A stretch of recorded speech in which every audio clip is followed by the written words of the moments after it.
All right, let's jump right into this explainer. Today we are unpacking how India's gaming landscape didn't just grow, it literally exploded into a multi-billion-dollar industry. And the craziest part? It's being almost entirely fueled by a highly sophisticated influencer economy. The numbers we're going to dive into are phenomenal, and they reveal a massive shift in digital consumption that goes way, way beyond just playing video games. Here is the game plan for today. We'll start with the macro market data, then zoom in on the modern Indian gamer, see exactly how they spend their money, break down creator business models, dive into the psychology of trust, and finally, figure out how brands can actually win in this space. Let's get to it. Section 1.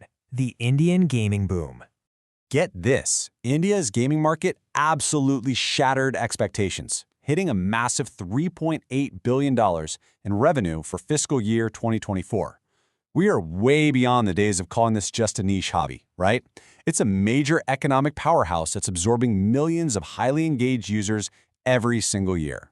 And if you look at the broader $12.5 billion new media market in India, gaming is sitting right up there with video and OTT platforms. At $3.8 billion, gaming is virtually neck and neck with streaming, and it is completely leaving traditional social media in the dust. But the truly wild part is the trajectory. Fueled by a massive 41% year-over-year growth in in-app purchases, the market is projected to soar to $9.2 billion by 2029. We're talking about a 20% compound annual growth rate here. That kind of momentum is just unreal. Moving on to Section 2, the modern Indian gamer. With 591 million gamers in India today, we really need to rethink who exactly is holding the controller. If you think you know what a typical gamer looks like, well, you might want to toss those old stereotypes right out the window.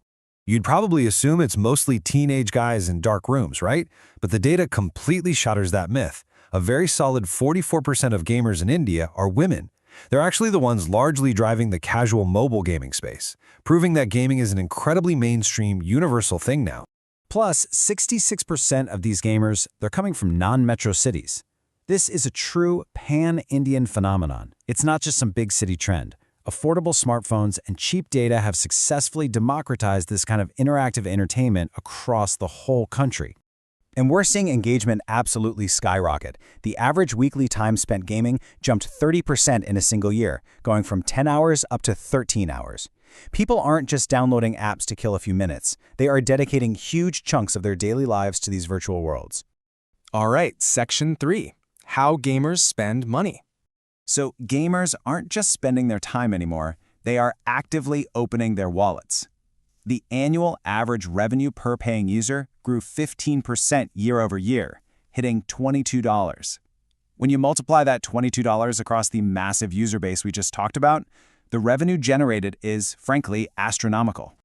Let's break down the mechanics of that spending. India now has 148 million paying gamers. 67% of them are spending on in-app purchases, and they're relying heavily on UPI, which 70% of users prefer because, let's face it, it's totally frictionless. And here's a super fascinating shift. Over 60% of real money gaming players are now taking those funds and buying mid-core games. That shows a massive crossover in gamer personas that we haven't really seen before.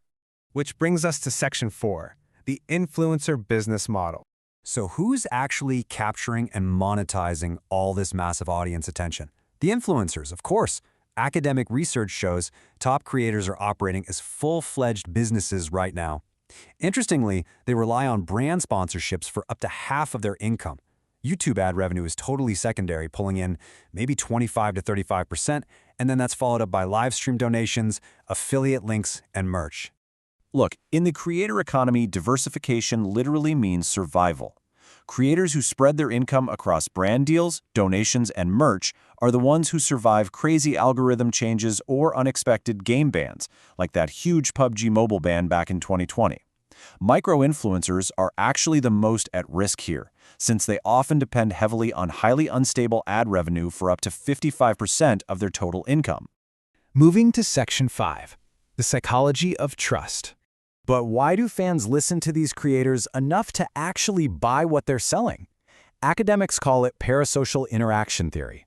Basically, spending hours watching and chatting with a creator on a live stream creates this intense psychological closeness. It feels remarkably like a real-life friendship. Because of this deeply cultivated bond, when an influencer pitches a product, it completely bypasses our normal advertising defenses. You don't feel like you're looking at a corporate billboard, it just feels like getting genuine, solid advice from a trusted friend. But make no mistake, that trust is super fragile. Fans judge a creator's expertise directly by watching them play. Authenticity is absolutely critical here. If a creator promotes a product they clearly don't actually use, that authenticity shatters, and their commercial value drops to zero instantly. Consistent community interaction is pretty much the only way to keep that parasocial relationship strong. Finally, Section 6, winning the brand game. So, how can brands actually capitalize on this highly trusting audience? Well, not all products perform equally.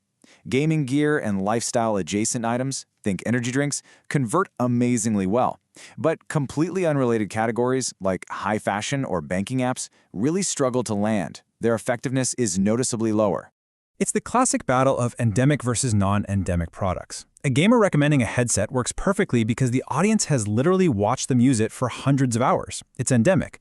But a gamer trying to push a t-shirt or a credit card, that's non-endemic, and it just feels forced. Sure, it might boost general brand awareness, but the actual conversion rates are going to drop significantly. As we wrap up this explainer, I'll leave you with this. In a $3.8 billion digital economy built entirely on parasocial relationships, trust is the only currency that truly matters. Whether you're a brand looking to invest a massive marketing budget or an aspiring creator building a channel from scratch, protect that audience trust. Because if you do, the opportunities in this booming ecosystem are absolutely limitless. All right,